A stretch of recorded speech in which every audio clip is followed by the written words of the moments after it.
Are the fake dust particles a pseudo-volumetric effect or just a seasoning of some kind? Anyway, in the first chapter of this course, we made a good use of the dust 2D planes, so why not reuse it here? I see no reason not to do it. As a quick reminder, that's just a transparent plane with a dust texture, sitting and waiting for you in the downloadable resources. I'll just transfer it to our scene and put it into the dust collection.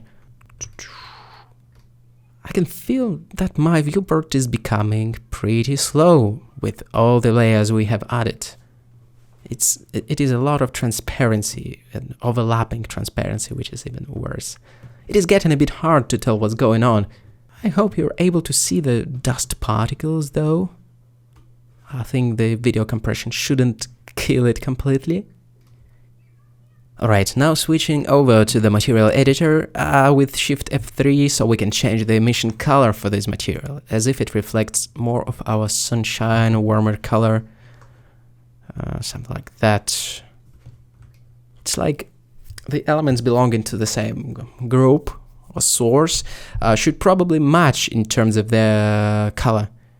The higher intensity bits like these dust modes should also be slightly desaturated as well, I think. At least it's a good practice to be cautious of bright and saturated things at the same time, to make it easier for color management to handle.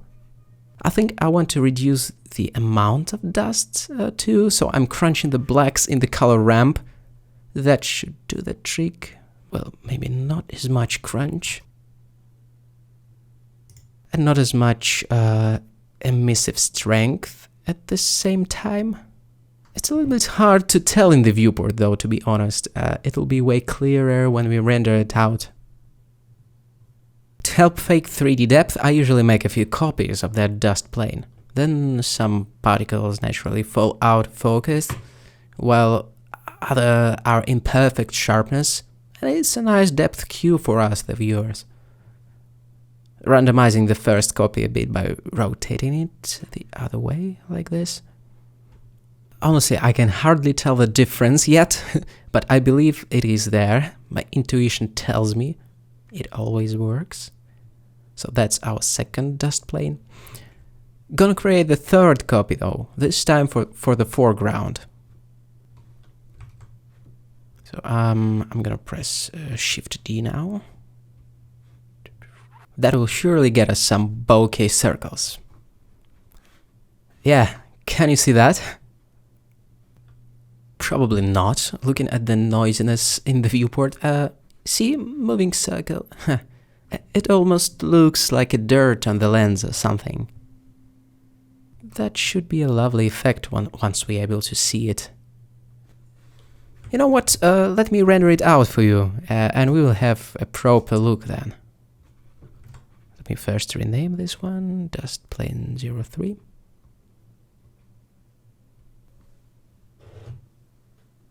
Time to sip a coffee and render it out. So that is our dust effect.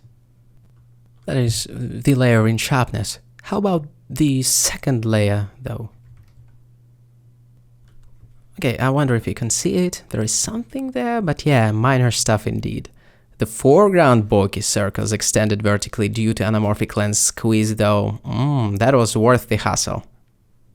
As for that anamorphic squeeze, let me plug in the example from the first chapter once more. What the higher aperture ratio in the camera settings does is simulates the anamorphic squeeze of the out of focus elements, while the number of blades affects the look of the bokeh circle, turning it into a bokeh octagon, pentagon, or whatever. It is usually accompanied by a wide screen aspect ratio to imitate the authentic anamorphic look that was always wide due to technical reasons. As a flash forward, the widescreen aspect ratio is something that we will think about in the post-processing videos. The anamorphic lens flare, on the other hand, can be added now. As a finishing touch, we can soften a digital look by adding an anamorphic lens flare. Some artists actually like optical aberrations, others not as much. In this scene, it makes sense, I think, as we have an implied light source, so why not? First, I will switch off the volume layers temporarily to make our viewport faster. Then I'll create a new layer, lens flares. I think let's reuse this flare from the project files, just as we did in chapter 1, a fairly typical anamorphic streak. This type of streaks is what you get in the anamorphic lenses instead of more circular type of aberrations. Okay, as we remember, while the 2D plane with the flare can technically be placed anywhere, it looks the most believable when it is actually near the camera sensor, just in front of it, in our lens barrel, let's say. It would also naturally place the lens flare out of focus due to where our focal point is. So I'm gonna select the plane, shift click on the camera, then Ctrl C and copy its location and rotation. Then I will scale it down a touch. We can withdraw it by pressing G and Z twice to move it on the local Z axis. Watch how it folds in and out of focus depending on the distance from the camera sensor. Okay, as we have an implied light source to the right, just outside the frame boundary, the one that actually motivates our backlight as well, I would like to have the streak originate there too. Gonna rotate it a bit like that. Okay, and let's give it a different tint, a cooler one. We'll need a mix RGB operation for that. Let's go with color as our blending mode. And actually we can mix it with the neutral gray as well, and that will basically desaturate it. But I'll go with the pale blue color.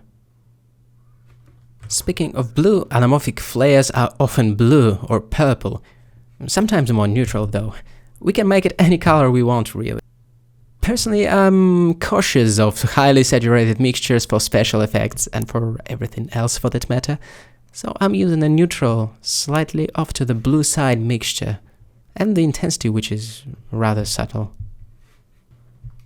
Alright, I'm duplicating the 2D plane with the flare once more to add an extra streak, which is gonna be slightly smaller and harsher, to make it sharper and more defined, and moving it away from the camera slightly. So it's this type of sharper streak. I think that looks good, a bit of extra haziness hinting at something bright right outside the shot. Before anyone runs into the transparency issues, here in the light bounce there are so-called transparent bounces, which are limited to 6 currently. But as we have tons of semi-transparent layers already, 6 could be not enough. Let us see. Dust check, steam check. So far so good, but let's see what could go wrong if there was just 5 transparent bounces. Or let's say 4. Yeah, see that? Now there is not enough transparent bounces to render all these layers of fake volumetric effects and the flares, and now that's a problem. Too much simply is going on. To play it safe, I'll give it something like 8 bounces, and it should cover it. It should be enough, I think. Oh well, as an afterthought, the flare could still have a bit more of this denim blue coming through. A little color never hurt nobody. Okay, so I'm going back through our list of layers and just toggling everything on. Depending on the lighting direction you've chosen, these optical effects can be non-existent, or used in small doses, or in J.J. Abrams' Star Trek doses, if the narrative and aesthetics call for that. I will stick to fairly cosmetic, hey, we have some brightness there, type of lens flare, I think. I think it also works really well here.